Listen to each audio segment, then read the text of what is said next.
Right big news చూస్తున్నాం. టాలీవుడ్ లో మరొకసారి డ్రగ్స్ కేసు అంశం తెర మీదకి వచ్చింది. డ్రగ్స్ కేసు రికార్డులు ఇవ్వాలని అటు ఆబ్కారీ శాఖను ఈడీ ఒక లేఖ ద్వారా కోరిన సందర్భం కూడా తెలిసిందే. డిజిటల్ రికార్డులు, కాల్ డేటా వివరాలు కూడా ఈడీ అధికారులు కోరినట్టుగా తెలుస్తోంది. సాక్షుల వివరాలు, నిందితుల వాంగ్మూలం రికార్డులు కూడా ఎన్ఫోర్స్మెంట్ డైరెక్టరేట్ కోరింది. ఈడీ అధికారులు అడిగిన సమాచారం ఇవ్వాలని ఇటీవల హైకోర్టు కూడా ఆదేశాలు జారీ చేసింది. పూర్తి సమాచారం ఇవ్వాలని ఎక్సైజ్ అధికారులను హైకోర్టు ఆదేశించింది. ఇదే అంశానికి సంబంధించి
డ్రగ్స్ కేసుకు సంబంధించి ఈడీ అధికారులు చాలా నిఘా ఎక్కువ చేసినట్టుగా తెలుస్తోంది. ముఖ్యంగా చూసుకుంటే గతంలో టాలీవుడ్లో డ్రగ్స్ కేసు అంశం అనేది ఎంతలా ప్రకంపనలు సృష్టించిందో అప్పట్లో చూసాం. అప్పట్లో పూరి జగన్నాథ్ కానివ్వండి, చార్మి, తరుణ్, తనీష్, ఇలా చాలా రవితేజ లాంటి చాలా ప్రముఖ సినీ ఇండస్ట్రీకి చెందిన ప్రముఖులందరినీ కూడా విచారణ చేశారు. అప్పట్లో వారి కాల్ డేటా సేకరించారు, వారు చెప్పిన వాంగ్మూలాన్ని కూడా రికార్డ్ చేశారు. అకున్ సబర్వాల్ నేతృత్వంలో కూడా అప్పట్లో డ్రగ్స్ కేసుకు సంబంధించి ఒక కలకలం రేగిందని చెప్పాలి. ఆ తర్వాత కొన్ని రోజుల పాటు వీరందరి విచారణ కూడా ముగిసింది. అయితే దీనికి సంబంధించి ఎక్సైజ్ అధికారులు ఇప్పటి వరకు కూడా ఎటువంటి రిపోర్ట్స్ కూడా ఈడీ అధికారులకు ఇవ్వలేదు. దీనికి సంబంధించి ఈడీ అధికారులు కూడా హైకోర్టు ద్వారా ఆశ్రయించగా హైకోర్టు ఎక్సైజ్ అధికారులకు ఈడీ అడిగిన సమాచారాన్ని అంతటిని కూడా ఇవ్వాలని కూడా ఇప్పటికే ఆదేశాలు కూడా జారీ చేసింది.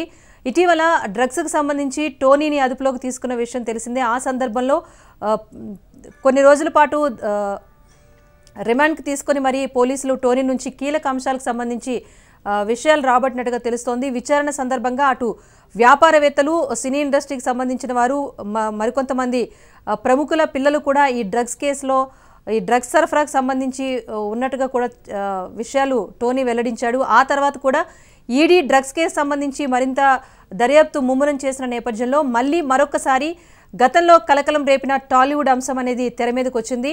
అప్పట్లో ఎక్సైజ్ అధికారులు ఏవైతే కాల్ డేటా సేకరించారో, అలాగే రికార్డులు నమోదు చేశారో వాటన్నింటినీ కూడా ఈడీకి అందించాలని కూడా ఈడీ అధికారులు కోర్టు ద్వారా కోరటం జరిగింది. ఒక లేఖ ద్వారా కూడా ఎక్సైజ్ శాఖను సంప్రదించారు. సో మరొకసారి టాలీవుడ్లో డ్రగ్స్ కేసు అనేది మరొకసారి కలకలం రేపే దిశగా వెళ్ళబోతుందా, దీనికి సంబంధించి పరిణామాలు ఎలా ఉంటాయనేది ఇప్పుడు ఆసక్తికరంగా మారింది.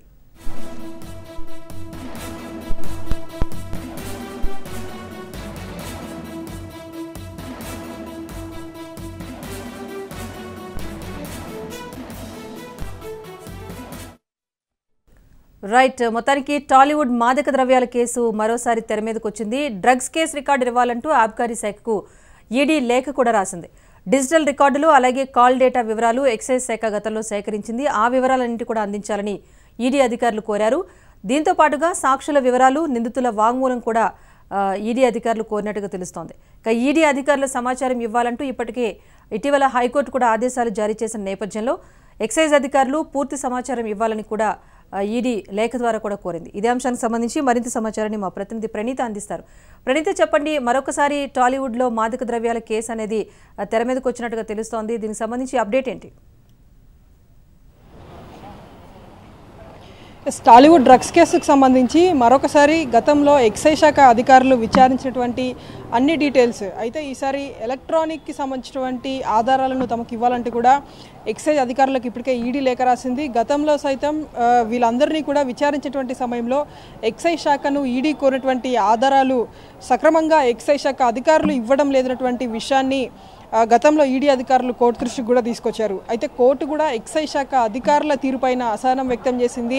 ఈడీ అధికారులు కేసును దర్యాప్తు చేసినటువంటి సందర్భంగా గతంలో మీరు చేసినటువంటి దర్యాప్తుకు సంబంధించినటువంటి వివరాలను పూర్తిగా ఈడీ అధికారులకు సహకరించాలి అంటూ కూడా కోర్టు ఇప్పటికే 2 సార్లు చెప్పినా సరే ఎక్సైజ్ అధికారులు మాత్రం ఎటువంటి చర్యలు చూపలేదు. కేవలం నామమాత్రపు ఆధారాలను మాత్రమే ఈడీ అధికారులకు పంపించారు.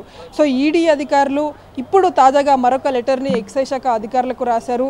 ప్రధానంగా ఈసారి హైకోర్టు ఇచ్చినటువంటి ఆర్డర్ కాపీని కోట్ చేస్తూ అట్లాగే గతంలో 2017లో ఎక్సైజ్ విచారించినటువంటి మొత్తం ఈ 13 మంది టాలీవుడ్ ప్రముఖులకు సంబంధించినటువంటి కాల్ లెటర్ రికార్డింగ్స్తో పాటు వీరికి సంబంధించినటువంటి ఎలక్ట్రానిక్ పరికరాలకు సంబంధించినటువంటి ఆధారాలను కూడా ఇవ్వాలంటూ కూడా ఈడీ అధికారులు ఎక్సైజ్ అధికారులకు లెటర్ రాశారు. మరి ఈడీ రాసినటువంటి లెటర్కి ఎక్సైజ్ అధికారులు ఏ విధంగా స్పందిస్తారనేటువంటిది కూడా వేచి చూడాల్సి ఉంది.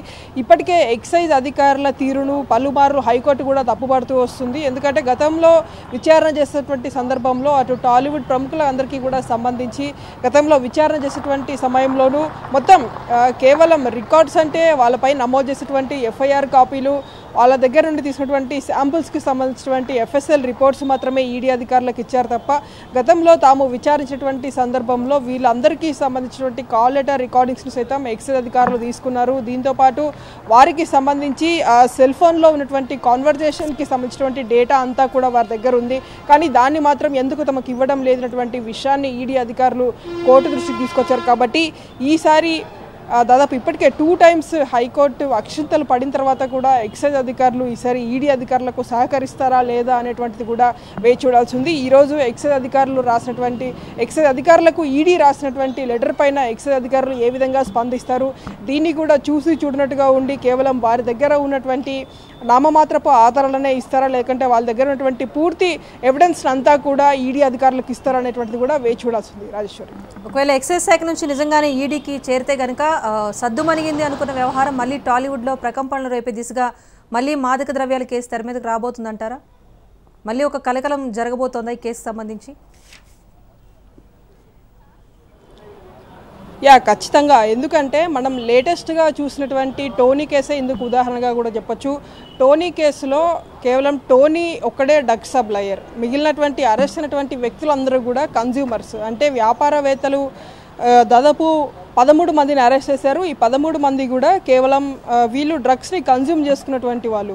అంటే వీళ్ళపైనే అరెస్టులు చేసి వీళ్ళపైన సెక్షన్లు నమోదు చేసి కేసులు పెట్టినప్పుడు అప్పుడు టాలీవుడ్కి సంబంధించినటువంటి ఈ 13 మంది కూడా కన్జ్యూమ్ చేసుకున్నటువంటి వాళ్ళే కదా.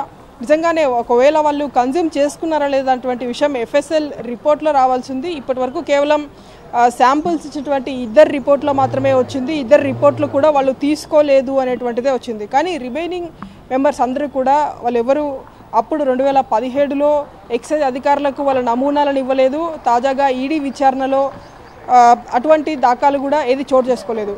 సో ఇప్పుడు ప్రధాన స్టెప్ ఏంటంటే ఈ కన్జ్యూమ్ చేసుకున్నటువంటి వ్యాపారస్తులు నేరస్తులు అయినప్పుడు టాలీవుడ్ ప్రముఖులు ఎవరైనా ఈ 13 మందిలో కన్జ్యూమ్ చేసుకున్నట్టు తెలితే వాళ్ళు కూడా నేరస్తులుగానే పరిగణింపబడతారు. ఒకవేళ వాళ్ళు నేరస్తులు అయితే కనుక వాళ్ళు జరిపినటువంటి ట్రాన్సాక్షన్ విధానం ఏంటి, వాళ్ళు కెల్విన్తో సంబంధాలు అంటే ఈ డ్రగ్స్ కేసులో కీలక అక్యూజ్డ్ కెల్విన్ కాబట్టి ఈ కెల్విన్తో వీళ్ళకు ఉన్నటువంటి ట్రాన్సాక్షన్లు ఇప్పటికే వీళ్ళందరికీ సంబంధించినటువంటి బ్యాంక్ స్టేట్మెంట్స్ను ఈడీ పరిశీలించినప్పటికీ ఇంకా లోతైనటువంటి ఆధారాలు ఎక్సైజ్ వద్ద ఉన్నాయి, అవి తమకు ఇవ్వండి అని చెప్పేసి మాత్రమే ఈడీ అడుగుతుంది. సో అవన్నీ కూడా ఈడీ అధికారులకు వద్దకి లభిస్తే మరొకసారి చాలా లోతైనటువంటి ఇన్వెస్టిగేషన్ ఈడీ చేసేటువంటి ఆస్కారం కనిపిస్తుంది. ఈ టాలీవుడ్ 13 మందిలో ఖచ్చితంగా కొంతమంది నేరస్తులుగా ఇరుక్కునేటువంటి ప్రమాదం ఉంటుంది కాబట్టి సో మళ్ళీ ఈడీ ఇన్వెస్టిగేషన్ స్టార్ట్ చేయాలని చూస్తుంది.